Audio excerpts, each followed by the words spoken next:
Now, the term guru is almost like sometimes in the bodybuilding industry, it gets a lot of negative attention, for whatever reason, because some athletes complain about gurus and, some people say they might be hurting the athletes or whatever. Now, you call yourself the trainer and your team is called the trainers, right? Now, how are you guys different from the gurus? What's the difference between a guru and a trainer? Like, and what is kind of your message and your meaning in the industry? How are you trying to be different? Well, if you look at the fitness industry, which is a vast industry, you can almost divide it into two sections. There are the people that are like the tough drill instructors or the macho guys or the guys that are sort of preening around.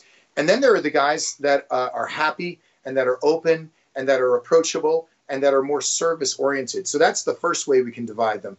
Another way we could divide that same massive industry is half of the industry is saying, hello, look at me, be like me, eat what I eat, wear my clothing. And the other half of the industry is not about them. They're saying, what can I do for you? And so when you look at those two division spots, I consider myself to be more approachable, to be a guy that wants to listen to what you have to say. I feel a great kinship with chefs as a trainer, because a chef doesn't just make food for you when you walk into his restaurant. You walk into his restaurant and you sit down. You look at the menu, but then you tell the chef what you would like. And based on what you want, he prepares it. And I am very much like that in the gym. I listen to what the person wants. I read the script and I see how the character is going to look. And only then do I spring into action and use my superpowers. But also, I'm on a mission to help others. And some guys in the fitness world are on a mission to help themselves. And that's a big division. But that's okay, because guess what? All those guys that are macho, I host the events that they appear at. I'm the guy that announces them on screen. So I can say, ladies and gentlemen, the incredible, blah, blah, blah. Or I can say, up next, blah, blah, blah. So it's pretty cool. It's so much fun, man. Your clients mostly, are they, aspiring fitness people, bodybuilders, or are they mostly just regular people that want to get fit? Or how would you describe your clientele? I would say 90% of my clients are in the entertainment industry. So 90% of my clients are actors and musicians and celebrity chefs and directors and producers. I live in Hollywood, and our gym is not only private, but it's invitation only. You can't join. There's no membership. It's all word of mouth and it's all invitation. So at any time, if anyone misbehaves, we can throw them out. Anyway, so a lot of the actors that we work with, you look at them and you say, oh, they're almost there. This guy looks like a poor man's Hugh Jackman. And I know that if I do my job correctly, that he will change physically. And when he walks into that audition and reads the line, "You are my destiny," they look at him, they hear him speak, he gets the role, he makes $1 million.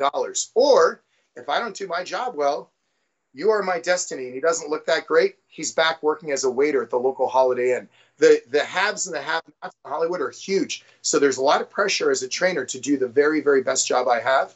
And I will not fail these guys because I'm on a mission to help others. I hear you, man. Now, during this pandemic, right, it's been a hard time for a lot of people, right, on so many different levels. I know you've been doing your part. You were hosting live training sessions. You were raising money to feed people, right? You're doing a lot of great things. But in your opinion, a lot of people are depressed. They're going through anxiety and stress. They normally go through that all the time, but especially right now, it's the most difficult time because of the uncertainty, I feel like.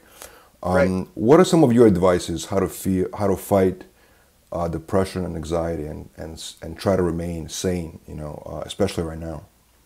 Well, I would say three things. And I think you're absolutely right. I think during this pandemic, people have been worried. They've been stressed. There's so much uncertainty, both politically and economically. I mean, everybody's affected by this. This is literally a worldwide pandemic.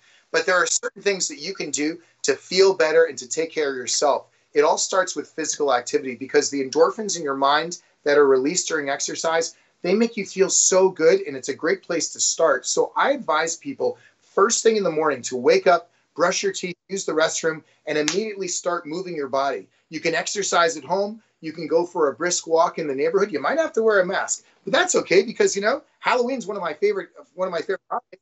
We wear masks on Halloween. Now we celebrate every single day. So getting those endorphins flowing and literally getting the blood pumping through your veins, that's going to put you in a better state of mind. Then when you get home, I want you to take a shower and really wash up and feel good, get dressed. And then I want you to have a healthy breakfast. Now, a healthy breakfast is a breakfast that you know is better for you than cereal and sugary things and donuts, all those things. I'm looking for some animal-based protein sources and some fresh fruit, maybe some hot green tea or some black coffee. Have a healthy breakfast. That's going to nourish your body and make you feel much, much better. And lastly, I would say this. In times of darkness, which we're currently in right now, we always turn to the artists for inspiration. I want you to listen to music. I want you to watch great films. I want you to read terrific books. I want you to cook delicious foods. Throw yourself into the arts for inspiration. That's what artists are for. Most of the people that you'll meet in your life are not artists. But, those few special people, the people that sing the songs that you love, the people that make the films that touch your heart, now's the time to throw yourself into art, to raise your mood and feel better, because we want you to get through this time and come out the other side feeling better. Have you yourself, I know you're always smiling and you're happy, but have you ever been through in your life a depression or a battle with anxiety ever? I've never been through a depression. That being said, my dad's a psychologist. So when I was growing up, if I was upset about something, he would say to me, let's talk about it. But I can tell you that there have been times in my career where I was impatient. I have had relationships with women that have failed, which have really hurt my feelings and made me feel less than stellar. And during those times where I felt down, I knew I had a professional responsibility to the actors here in Hollywood that I deal with to be that guy.